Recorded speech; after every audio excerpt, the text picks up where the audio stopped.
When did you realize that life wasn't fair? I was the kid who always got picked last for dodgeball. Thick glasses held together with tape, hand-me-down clothes from Goodwill, the whole pathetic package. But I had one thing going for me. I was smart, really smart. My mom, Lisa, worked 3 jobs to keep our lights on. Gas station clerk from 6 a.m. to 2 p.m., then cleaning offices until 8 p.m., weekends at the local diner. I barely saw her except when she'd collapse on our couch around 9 p.m. still in her uniform. That's why school became my escape. While other kids partied, I studied. When they went to movies, I was in the library. I maintained a perfect 4.0 GPA for 4 years straight, while working nights at Pizza Hut, bringing home leftover pizza so mom wouldn't have to cook dinner. Senior year, our school announced the Benjamin Franklin Academic Excellence Scholarship. Full ride to any state university, plus $5,000 yearly stipend for books and expenses. The valedictorian automatically qualified. I'd been ranked #1 since freshman year. This scholarship was my ticket out. Not just for me, but for mom, too. She could finally quit one of her jobs, maybe get her diabetes medication she'd been skipping because it cost too much. 2 weeks before graduation, I got called to Principal Chen's office during AP Biology. She sat across from her mahogany desk with this weird expression, like someone had died. "Jake, there's been a complication with your GPA calculation." My stomach dropped. I'd checked my grades obsessively every semester. Perfect scores in everything except PE, where I got B's because I couldn't do a pull-up to save my life. She pulled out my official transcript and pointed to sophomore chemistry. "This grade should have been recorded as a B+,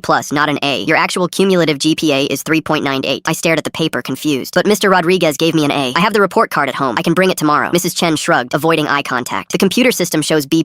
District policy says we go with what's in the official database." "I'm sorry, Jake. Madison Pierce is now valedictorian with a 3.97. Madison Pierce. Blonde hair, designer clothes, drove a brand new Honda Civic her daddy bought for her sweet 16. Nice enough girl, but she'd never worked a day in her life. Her idea of hardship was when Starbucks ran out of pumpkin spice. How is 397 higher than 398, I asked. Madison completed 2 additional AP courses through the district's online program. The weighted credits pushed her ahead. AP courses I'd never heard about. AP courses that apparently only certain students knew existed. I walked home in a daze. Mom was already at her second job, so I sat alone in our tiny kitchen, staring at rejection letters from universities I couldn't afford without that scholarship. That weekend, I ran into Tommy Martinez at the grocery store. His older brother Carlos worked in the school's IT department. "Dude, you got screwed," Tommy said when I told him what happened. Carlos said Madison's dad donated 50 grand to build a new computer lab last month, right around the time they discovered all these grade calculation errors. My blood turned cold. What grade calculation errors? Carlos had to manually adjust like 15 transcripts. All kids whose parents sit on the school board or donate big money. Funny how every single adjustment helped their kids' rankings. I spent the next 3 days digging. Turns out Robert Pierce, Madison's father, owned the largest construction company in town. He'd built half the school additions over the past decade, always winning bids despite never being the lowest bidder. The new computer lab where all our grades got mysteriously recalculated, Pierce Construction built it for free, calling it a community investment. I tried filing a complaint with the school district. The superintendent's secretary politely informed me that all transcript calculations were final and not subject to appeal. Madison got the scholarship. She's now at Stanford, probably never knowing her dad bought her way there. Her social media shows spring break in Cabo, summer internships at her dad's company, study abroad in Europe. I graduated 3rd in my class and ended up at community college, taking out loans just to afford the $3,000 annual tuition. Mom still works 3 jobs. I still bring home leftover pizza. Last week I saw Madison's engagement announcement in the local paper. She's marrying the son of another school board member. The wedding reception will be at the new community center, also built by Pierce Construction. That's when I learned merit only matters if you can't afford to change the rules.